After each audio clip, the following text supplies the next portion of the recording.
This week on my podcast, what I want to talk about is name and likeness and what players or anybody needs to do when they come across a situation where they are being offered a contract or a deal for a company or somebody to be using your name and likeness.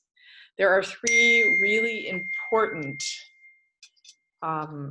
issues that come up in relationship to name and likeness contracts, and that's what I want to talk about. The first question that I would get that you may ask is, hey, how do I get paid? And this is a really important question. Why do I say that?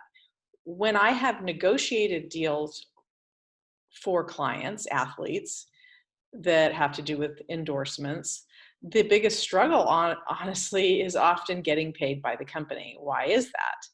Well, because each company might have a different process for somebody getting paid. If you're with a big company, they may require that they need a W-9 from you to set up a 1099.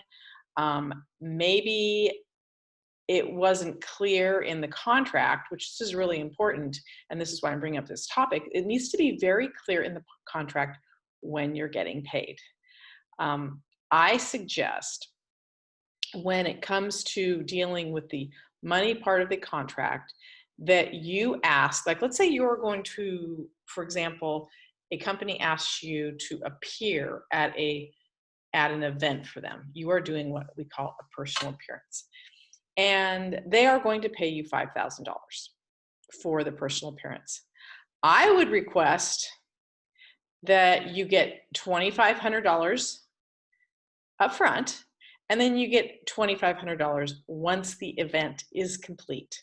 So let's say on a Tuesday night, you're supposed to do a personal appearance in a shoe store for Nike. And you are to be there from 6 to 8 p.m. And you've scheduled that time, you've set it aside, you prepared for that, and then you show up at that time at 6 o'clock and you're done at 8 p.m. You've signed your autographs, whatever they have asked you to do for your personal appearance. I would ask that a check be ready for the remainder part of the $2,500 and then it paid to you at the end of that event. But prior to that event, what you have to make sure is set up is your W-9 with the company. Does the company have all the information? Has the check been issued so that when you are done with the event, you have the check in your hand? Why is that? Once the event is over, what's your leverage for getting the check? You've already done the work. And then it could take another month, and maybe you need the money right now. Plus, I would just rather have the money as soon as possible. So I think it's very important contractually that you put in there, I agree to do this personal appearance. I want $2,500 up front to basically guarantee that I'm taking that time out of my day and I will be there and I'm not going to do something else. And the remainder will be done once the event is over. So when you begin with a contract, I always begin with the end in mind, which is, when will I get paid? What if they don't pay you? Then there should be a penalty for each day that they have not gotten you the check. Because otherwise there's no incentive for them to pay you quickly. I found that eventually everybody gets paid, but how quickly you get paid, that needs to be clearly defined in the contract. Number two, the next question I always get, or problems that have occurred, is let's say somebody wants to use your name and likeness. They want to use your picture in an ad. Like, let's go back to a personal appearance. They then maybe took pictures at the event, maybe used posters for the event. How long can they use those posters and promotional materials? You need to set a time for that. Well, you can use it for a week up to the event, the day of the event, and maybe the week after the event. And after that, you cannot use it any longer. What you don't want to happen is you do a promotional piece for a company or a personal appearance, and 2 years later, they're still using your picture, your name and likeness, but you're not getting paid for it. So it's very important in a contract. Part number 2, how long can the company use your name and likeness? Of course, if they're paying you a lot of money, you would allow maybe more or a longer period of time that they can use your name and likeness. But it can't be in perpetuity, and you need to limit them. I've seen in especially, this has happened a lot in the coaching industry, where a coach is in a local community and they agree to do like an ad for the local shoe store, okay? And 2 years later, I mean, they do an ad. 2 years later, that ad is still running. They're still using the coach's name and likeness, but the coach is no longer getting paid. So it's really, really important to define in the contract how long they can use your name and likeness. So what would be another additional concern, or the third biggest concern that I would be looking for in a contract? What exactly am I going to get paid for this situation? So personal appearances, using your name and likeness in an ad. Unfortunately, in this industry, there's no set price for anything. So you have to decide, as an athlete, as a coach, exactly how much money you want to make for a company to use your name and likeness. Obviously, if you have a bigger following on social media, you're a first round pick in the NFL draft, you would have more power in the market than somebody who maybe is on the 53-man roster, maybe didn't get drafted, and maybe you're not starting.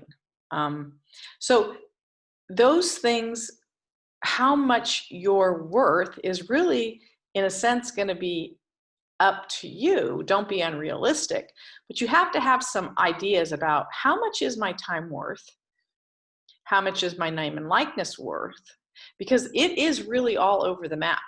And different companies have more money than others for advertising dollars. And just remember, you're not the only person that they're advertising with, okay? Now, the other issue, especially now, is where the information can be used. Is this digital, TV?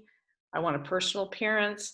You know, you've got to clearly define where they can use your name and likeness. As you know, there's lots of different things in social media where your name and likeness could be used. Instagram, Twitter, Facebook, TikTok, Twitch, Snapchat, all these things. And those are constantly changing. So I think it's very, very important that you define which and how your ad can be used, or name and likeness can be used. And anything, and last but not least, by the way, is making sure that you have authority to approve whatever ads they are doing. Because what if the ad they're doing, after you review it, or after your agent like me reviews it, what if it's not consistent with your values? Then you should have the authority, obviously, not to allow that particular promotional piece to be used if you are not okay with it. So I think it's really important. I'm going to go over this one more time. Number one, when am I getting paid? Okay. Number two, how long can they use my name and likeness? Okay, that's really, really important. You don't want it to be for the rest of your life. Number three, how much will you be getting paid for the use of your name and likeness or your personal appearance? And last but not least, I would want to be able to approve whatever promotion they're doing to make sure it's consistent with my value system. So I hope that helps you. Name and likeness is becoming a quite an issue, particularly in college athletics, because now or soon, players will be able to use their name and likeness. It's going to be interesting to see how that gets defined by the NCAA and your state and your school. I think it's going to be different all over the place, and you need to be realistic about how much money you can really get using your name and likeness. There are certain players and positions that are more likely to get deals than others. And so to have an unrealistic expectation as to how these dollars are going to be distributed and whether a company even wants to use a college student, by the way, in their marketing. And I think it will depend on who their market is. So anyways, thanks for listening.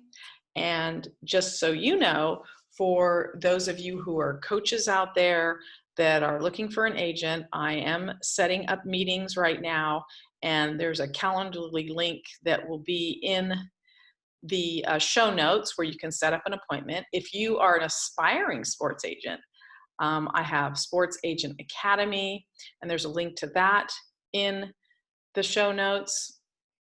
In addition, if you are a player in the 2021 draft, I am starting to set up meetings, Zoom meetings with your parents or anybody else who's trying to help you make the decision to talk to you about the issues with choosing an agent and how I do it.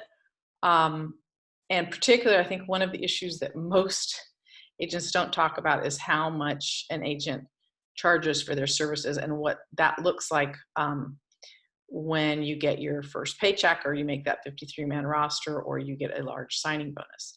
So I am setting up those meetings now. So please give me a call, and I look forward to meeting you, and good luck in sports.